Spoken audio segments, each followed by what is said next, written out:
Welcome to Humanity Rising. My name is Stefan. I'll be your narrator today. Before starting the story, please subscribe to my channel and watch the video. Let's start today's story. The Senate chamber fell into silence as the old warrior rose. General Arachikal had scars across his scaled jaw, his left eye replaced with a dull red implant, and his claws shook as they pressed against the marble table. The murmurs of 1,000 delegates echoed, but he didn't wait for permission. His voice thundered through the chamber. You don't understand. I have fought them. You laugh at these humans, but you haven't smelled their fires, you haven't seen how they fight when cornered. They don't surrender. They adapt. They endure. And when you think you've won, he slammed his fist down so hard the chamber trembled. They strike back harder than before. Laughter rolled through the Senate tiers. A blue-skinned senator fanned her tendrils dismissively. Death world hysteria. Every cycle, some backwater predator is exaggerated. Another added. Humans are primitives.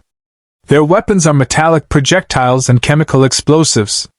They still burn fuel for flight. They are centuries behind us. The presiding voice cut the laughter short. Grand Strategist Vadran Kale stepped forward, tall and immaculate in silver military robes. His crest feathers shimmered with arrogance. General Arachikal, your war stories amuse us, but your fear blinds you. Earth is an unaligned, fractured world with primitive armies. I will require one fleet, not more. Their resistance will crumble in days. The chamber applauded.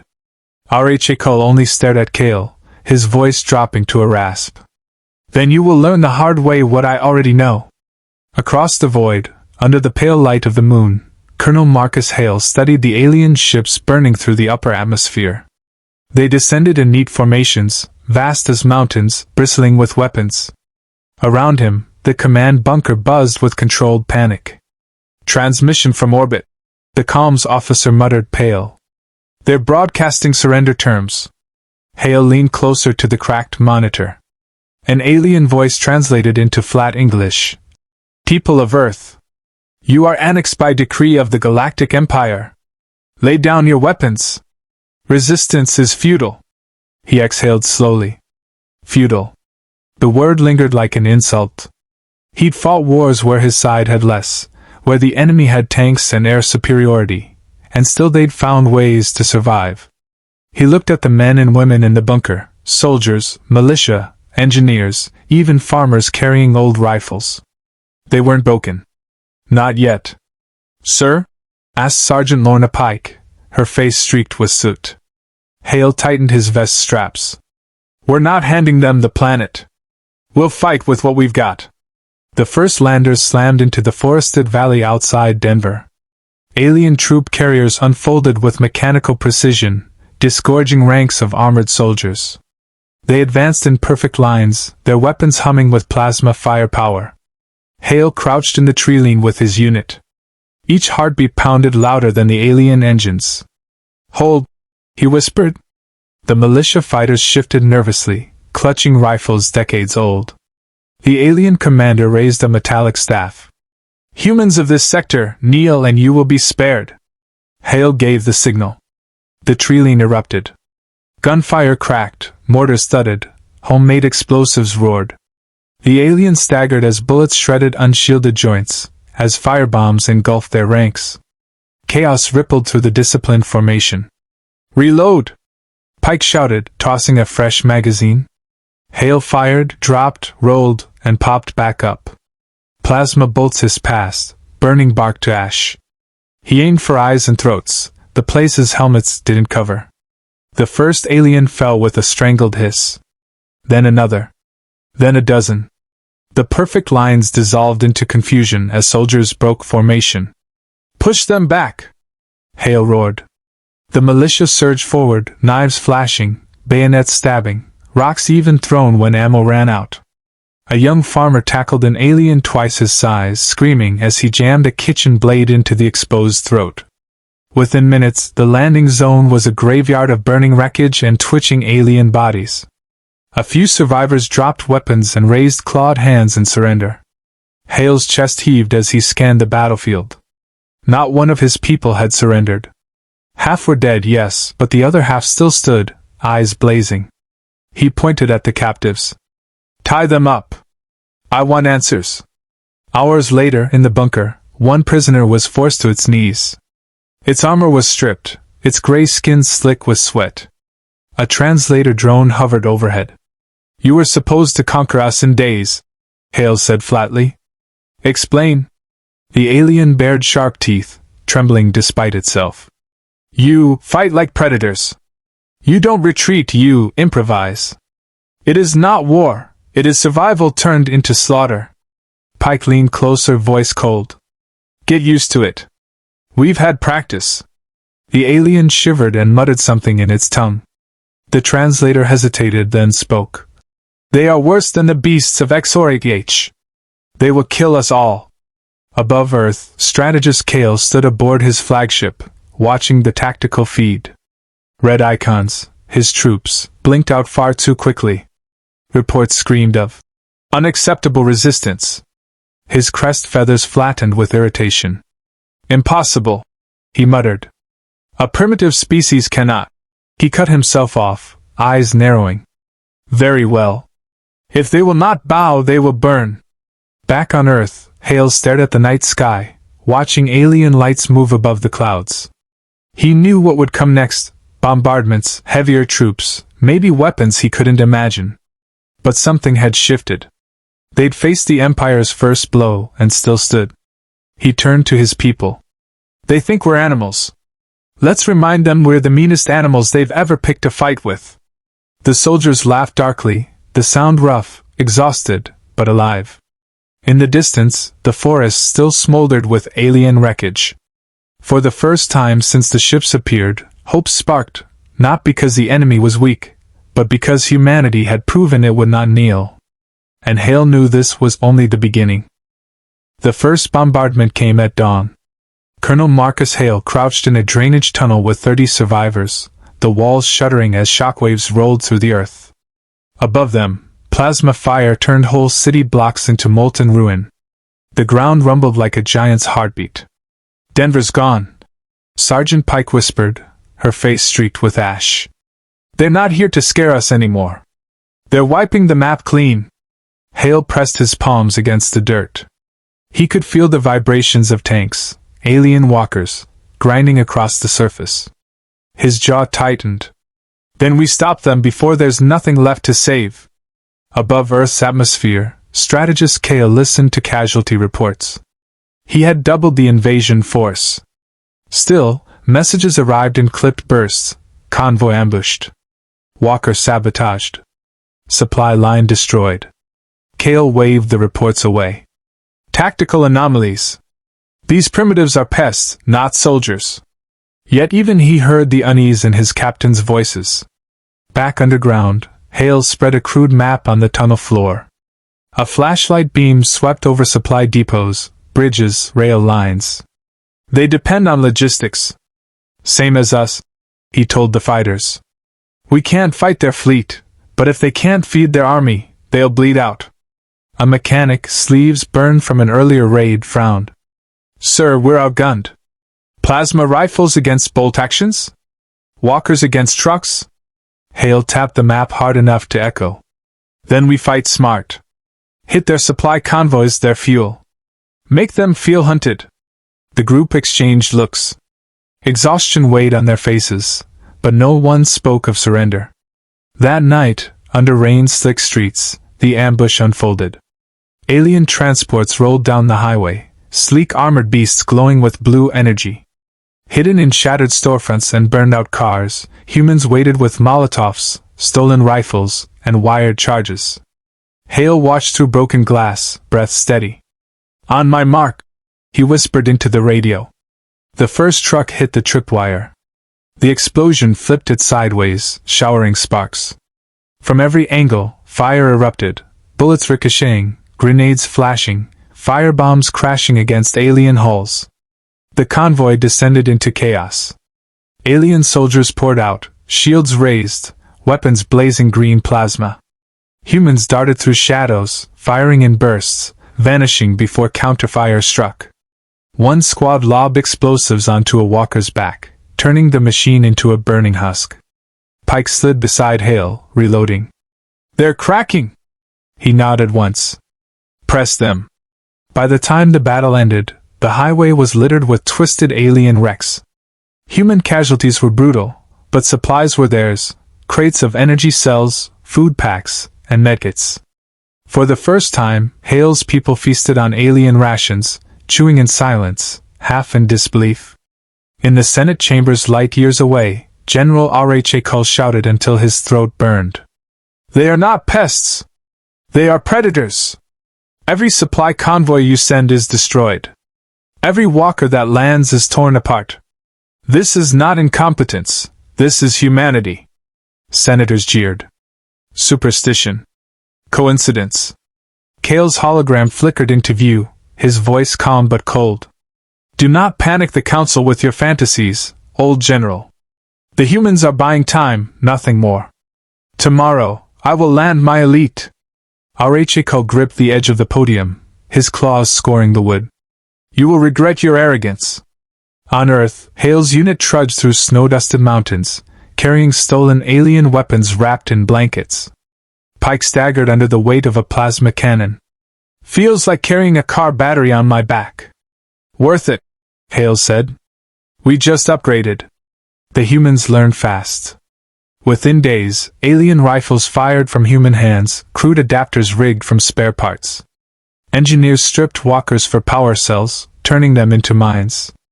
Each skirmish made them sharper, deadlier.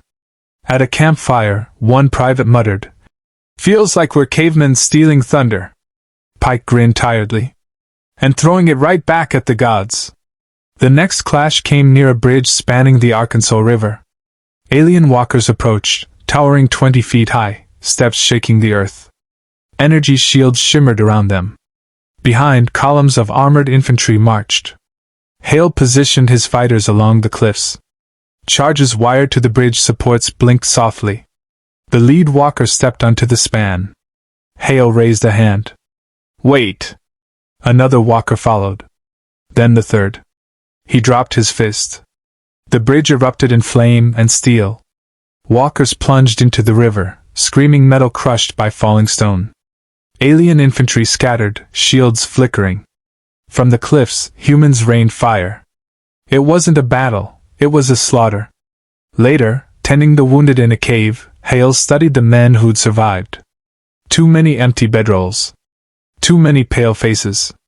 A medic shook his head over a dying boy no older than 19. Hale's chest ached, but his voice stayed firm. "He bought us time. We'll make it count." Pike sat beside him. "How many more can we afford to lose?" "As many as it takes." His words were steel, but inside he wondered how long before they were all gone. On the flagship, Kale leaned over a holographic table, talons tapping in irritation. Reports flashed. Convoys destroyed, bridges collapsed, walkers lost. Casualty numbers were climbing in a way no primitive world should cause. One officer hesitated before speaking. "Strategists, the humans, adapt. Every engagement, they use new tactics. It is unsettling." Kale's feathers stiffened in fury. "Unsettling? They are vermin. Elite forces will land tomorrow. No more delays." Yet for the first time, doubt crept into his voice. In the ruins of a farmhouse, Hale gathered his fighters. The flames of a wrecked convoy lit their faces. "They'll come heavier now," he said. "Bigger machines, stronger soldiers. They think brute force wins wars. Let's show them different." One fighter coughed blood and grinned. "What's the plan this time, sir?" Hale looked out across the smoldering fields, his jaw tight. "We hunt them like they've never been hunted before." That night, under the shattered sky, humanity prepared for the next storm. Kale's elite were coming. And Hale knew the blood they'd already spilled was only the beginning. The snowstorm broke at dawn, revealing alien titans striding across the plains. Walkers loomed taller than buildings, their armor bristling with weapons. Swarms of infantry followed in flawless formations, plasma rifles glowing in the pale light. At the center of it all, banners of the Galactic Empire rippled. Strategist Vadran Kale had committed his elites. This was meant to end Earth's defiance in one crushing strike. Colonel Marcus Hale stood on the ruins of an overpass, binoculars pressed to his eyes. His breath clouded in the icy air, but his expression stayed hard. Behind him, what was left of Earth's resistance huddled, exhausted soldiers, farmers, medics, even children with rifles too large for their shoulders. "They're throwing everything at us," Sergeant Pike muttered, squinting at the approaching army. "Good," Hale said. He lowered the binoculars, his voice steady. "That means they're scared." Kale's voice boomed across the battlefield through amplified speakers. "Humans of Earth, your defiance ends today. Lay down your weapons. Mercy is offered one final time." A hush fell over the resistance. Some looked at Hale, waiting. He raised his rifle, aimed at the nearest walker, and fired a single shot that pinged uselessly off its shield. "Mercy's overrated," he said. The humans erupted in grim laughter, defiance rolling across the field louder than any speech. The Empire advanced. Walkers opened fire, plasma bolts vaporizing chunks of ruined city. Infantry swept forward, shields shimmering. Hale barked into his radio. "Trigger the traps!" Explosions ripped the ground apart. Mines hidden in sewer tunnels detonated beneath the walkers, toppling one in a burst of fire. Snipers fired from shattered skyscrapers, targeting joints and visors. Improvised drones buzzed overhead, dropping stolen alien charges into the formations. The field dissolved into chaos. A walker staggered, flames ripping up its side. Hale sprinted forward, ducking blasts, tossing a satchel charge under its knee. He hit the ground just as it exploded, toppling the giant in a thunderous crash. Pike dragged him behind cover. "Sir, you're gonna get yourself killed." "Not today," Hale gritted, reloading. From orbit, Kale watched his tactical feed degrade into red warnings. His crest feathers flattened. "Unacceptable." He turned to his staff. "Deploy orbital bombardment codes. Burn the city until nothing remains." One officer hesitated. "Strategist, our troops are still inside." "Do it," Kale snapped. "If humans want annihilation, we'll grant it." On the ground, the sky split open. Beams of plasma rained down, reducing entire blocks to molten rivers. The earth shook, screams drowned by roaring fire. Hale dragged survivors through the inferno. "Stay low! Move!" A young private stumbled, eyes wide at the burning skyline. "Sir, we can't hold against this." "We're not holding," Hale growled. "We're making them pay for every step." Hours blurred into fire and ash. Every building collapsed into rubble, every street turned into a graveyard. Yet still, humans struck from shadows. One squad lured a walker into a collapsed subway, detonating explosives that buried both machine and fighters. Another team hijacked an alien transport, crashing it into a fuel depot with a final salute over the comms. Each sacrifice cut deeper into the Empire's strength. Inside the Senate far away, General R.H. Cole rose again. His voice shook with fury. "Look at the reports. Elite forces crushed, fleets bleeding, orbital bombardments failing to break them. And still you claim humans are nothing?" The chamber trembled with unease. For the first time, silence replaced laughter. R.H. Cole slammed his claw on the podium. "They are predators wrapped in flesh. You have unleashed them upon yourselves." Back in the ruins, Hale gathered the last remnants of his unit in a subway station. Their faces were gaunt, soot-streaked, eyes hollow but burning. "They think they've broken us," Hale said, standing tall though blood soaked his sleeve. "They're wrong. Broken doesn't mean beaten. Broken means dangerous." A murmur rippled through the fighters. Someone whispered, "What's the plan?" Hale's gaze shifted upward, through cracks in the ceiling to the glowing alien fleet in the sky. "They've given us no choice," he said. His voice was calm, unyielding. "We use the last card we've got." Pike stiffened. "You mean?" He nodded. "Nuclear stockpiles. Not against cities. Against their fleet." The station went silent. Eyes widened. Some gasped. They'll never expect it. Hale continued. They think we're primitives with rifles. Let's show them how primitives end empires. Night fell. Under cover of darkness, convoys of stolen trucks rumbled toward launch silos hidden in the Rockies. Engineers worked by flashlight, rewiring systems long thought obsolete. Soldiers stood guard with alien rifles, eyes scanning the sky for drones. Pike approached Hale as he checked launch codes. If this fails... It won't, Hale said. He looked at her, weary but resolute. If it does, at least we go out proving Earth wasn't theirs to take. She gave a sharp nod. Then let's light the sky. Above, Cale stood in his command chamber. Feathers flared in triumph as his fleet readied another wave. Tomorrow, Earth will kneel, he declared. But in the void beyond, satellites stirred, silos cracked open, and the first human missiles rose into the night. Hale watched from the mountains as the contrails streaked upward, bright lines tearing through the darkness. He whispered to no one. This is for every city you burned. Every name we buried. This is for Earth. The sky lit with fire. The night sky tore open. Nuclear fire arced upward, contrails streaking like claws across the heavens. The missiles climbed past the clouds, faster than alien countermeasures could react. Strategist Vadran Cale's fleet hung in low orbit, shimmering with arrogance. It had never prepared for weapons so primitive, so devastating. The first detonation blinded the sensors. A white sun bloomed in orbit, ripping apart a cruiser in a storm of molten fragments. Shockwaves hurled smaller ships into one another, turning formation into chaos. Seconds later, a second blast vaporized Cale's staging platform, tearing holes through the Empire's backbone. On the mountainside, Colonel Marcus Hale shielded his eyes against the impossible light. Even from the ground, the explosions looked like new stars being born. Around him, soldiers fell silent, awe mingling with horror. Pike whispered, God help us, we just set the sky on fire. No, Hale said, voice grim but steady.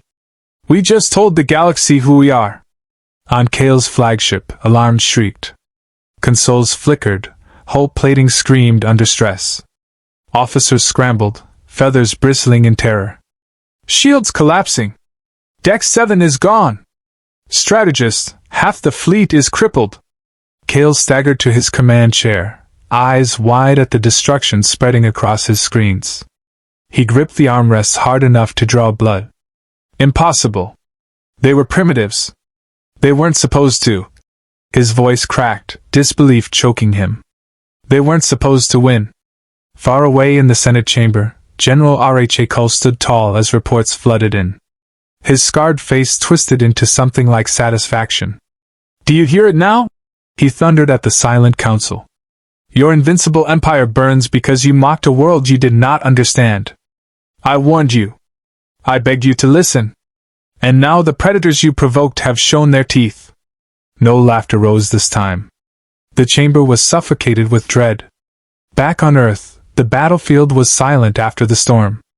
Alien ground forces broke ranks, leaderless without orbital command. Walkers stood frozen in place, crews abandoning them. Infantry threw down rifles, retreating in disarray. Hale walked through the ruins, his boots crunching over ash and broken stone. Survivors gathered around him, battered but alive. For the first time since the invasion began, there was no sound of alien engines in the sky. Only silence. Pike limped to his side, blood seeping through her bandages. It's over, isn't it? Hale studied the horizon where the alien fleet had once glowed. Now only trails of fire marked their graves. No, he said quietly. It's not over. They'll be back. Empires don't forgive humiliation. She swallowed hard. Then what do we do? Hale looked at his ragged fighters. Farmers turned soldiers, medics turned killers, children with rifles still clutched in shaking hands. They had bled for every inch of soil. And somehow, impossibly, they had survived. We get ready, he said. Because the galaxy knows our name now. On the flagship's shattered bridge, Cale knelt amid smoke and sparks. His crest feathers hung limp, his once perfect armor scorched black. The pride that had fueled his every command was gone, replaced by a hollow rage. He whispered to the void, as if Hale could hear him. "This isn't finished. I will rebuild. I will make Earth pay." But behind him, his officers no longer saluted. Some whispered of retreat, others of surrender. Fear had rooted itself deeper than loyalty. For the first time in his life, Vadran Kale realized what it meant to lose not to armies, but to an idea, an enemy that would rather burn the sky than bow. In the weeks that followed, fragments of the destroyed fleet fell across the globe, lighting the nights with firestorms. Humanity buried its dead in mass graves, built monuments from wreckage, and scrawled names on broken walls. News spread beyond Earth. Traders whispered of a species that had shattered the Empire's pride with weapons centuries out of date. Outlaws and rebels repeated the tale in hushed reverence, a world of predators who refused to kneel. The title began to spread, Deathwelders. One evening, Hale stood at the edge of a ruined city, staring at the horizon. Pike joined him, her arm in a sling. "You think the galaxy will leave us alone now?" she asked. Hale shook his head. "No. They'll come again. But next time, we won't just be defending. We'll be ready to take the fight to them." She smirked despite the pain in her eyes. "From a busted rifle to nuking a fleet. I almost feel sorry for them." "Don't," Hale said. "They thought they could cage us. Now they'll never forget what happens when you corner a human." In the Senate, General Rachel gave his final speech. His voice carried the weight of a truth no one could deny. "You cannot conquer Earth," he said, staring into the eyes of trembling senators. "You can only fear it." The chamber fell silent. None dared laugh again. Marcus Hale returned to his bunker, where exhausted survivors slept under flickering lights. He sank onto a crate, resting his rifle across his knees. His body screamed with fatigue, but his mind was steady. The war for Earth was not over. But the reckoning had begun, and the galaxy had learned a lesson it would never forget.